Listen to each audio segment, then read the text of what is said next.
Back in 2018, Chinese automaker JAC Motors, through local distributor Trisenberg Auto Corporation or TAC, set out to carve a niche in the local market for its passenger-light commercial vehicles. In the 6th model JAC lineup in the S2, a subcompact crossover that first caught the eye of many with its Euro look, and here are features that set benchmarks in its entry-level segment and price point. Recently, JAC Motors rolled the new 2021 S2 in a virtual launch on social media. During the launch, Mayra Nodalo, TAC sales director, reveals the long-term strategy of JAC Motors to succeed in the local market. In 2018, we came into the country as the first Chinese automaker, hoping to make a difference and provide vehicles that will change the way people look at cars and forget what's normal. Our objective was not to really get a big piece of the pie, but get a modest customer base and ensure 110% customer satisfaction. And we're glad to say that we have so far successfully achieved that. JAC Motors attributes much of its success in gaining a trusted niche in the local market to the S2, and is bidding to strengthen and widen that niche with the launch of a new and improved subcompact crossover. Much of the improvements made to the S2 builds on its strength as learned from testimonials from owners, as well as their suggestions on what would make the ownership experience all the better.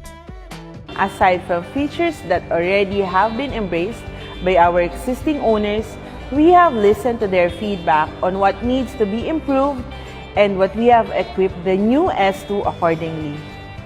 The new S2 will continue to have the high technology, safety, and convenience features that the market loves.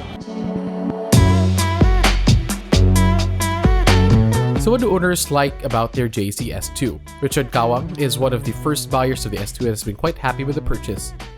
Well, S2 is very easy to handle, very agile. Nung pumunta nga ako sa Sagada Mountain Province, it's very smooth handling. Walang problema yung pag-handle ng mga corners and the curves. The acceleration, it's really smooth. And overall, pagdating ko dun sa destination, I didn't even get tired when I got there. I still have enough energy to go to tourist spots. Nico Zubia is another happy JAC S2 owner even after 2 years of ownership. Same pa din nung parang brand new pa din siya, wala namang naging problema. Yung performance niya the same pa din. Siyempre ako, pinaka-concern ko talaga pag may sasakyan is yung suspension. Gusto ko komportable pag nagda-drive. Very responsive pa rin siya katulad ng dati. Wala namang problema sa aircon. Hindi naman siya nagkakaproblema.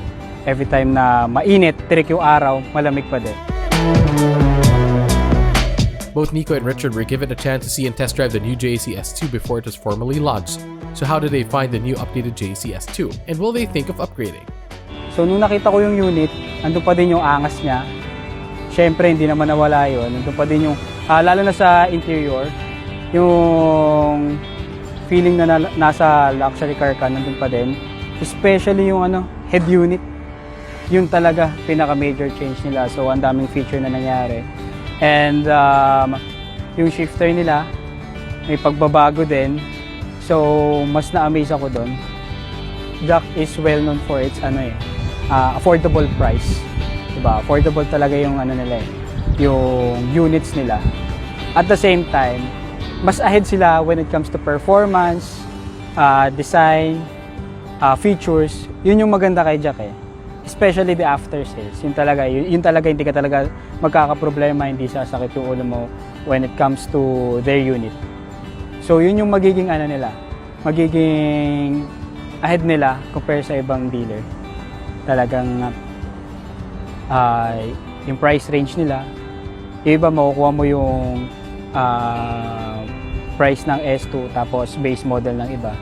But dito sa JAC, affordable price, top of the line tayo.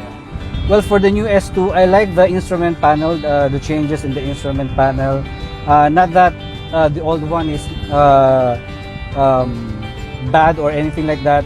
It's just that personal preference. I like the new instrument panel. And the infotainment. It's a really good upgrade considering na meron tayong Android Auto and Apple CarPlay. And the leather is really nice, the improvement, the changes, and the handling, ganun pa rin, smooth pa rin naman siya.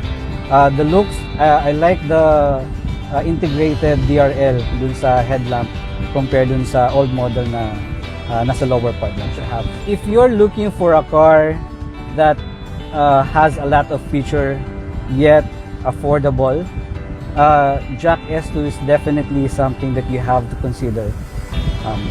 It's a bang for the buck, and all the features that you'll get is something that you can get from those 1 million price range cars. Two members of the motoring media also got a chance to test drive the new JAC S2, Ron De Los Reyes of Auto Review and Mike Pudenchado of MP Turbo. What are their impressions of the new JAC S2, and do they think it will do well in a more competitive market?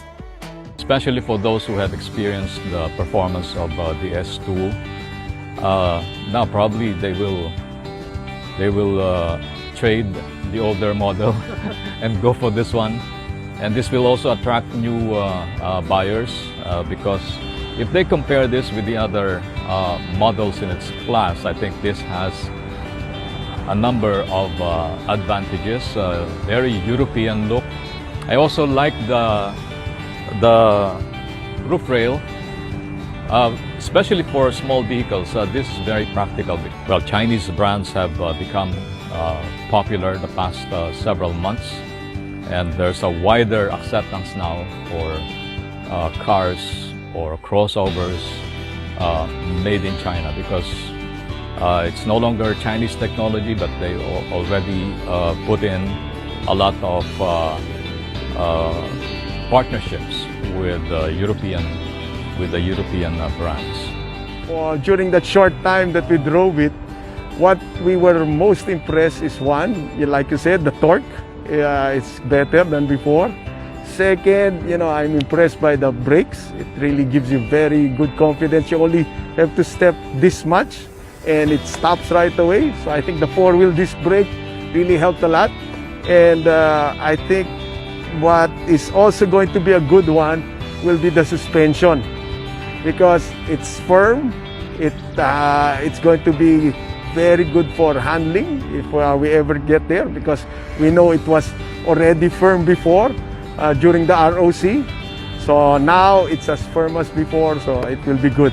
I think if you can get over the Chinese stigma that it's made in China, which already most of them are, and it will be right there. No? I think it's not going to be above all the others, but it's not going to be below them.